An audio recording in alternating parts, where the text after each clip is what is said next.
Ang dating phenomenal love team at nagpakilig sa sambayanan na sina megastar Sharon Cuneta at Gabby Concepcion ay muling magtatambal. Matatandaan na huling nag-cruise ang landas nila Sharon at Gabby noong September 12, 2019 nang kantahin nila ang Come What May sa 12 Gabay Guru Grand Gathering sa MOA Arena. At noong September 15, 2023 sa isang pambihirang pagkakataon ay muling nag-cruise ang landas ng ex-couple na sina Sharon Cuneta at Gabby Concepcion. Solong humarap sa MediaCon si Gabby at nung magpapaalam na sana siya sa media, kasabay naman nang inanunsyo ang pagdating naman ni Sharon.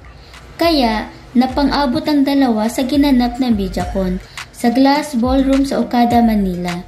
Hindi naman maiwasan kiligin ang members of the press na nasa event sa mga sumunod na eksena.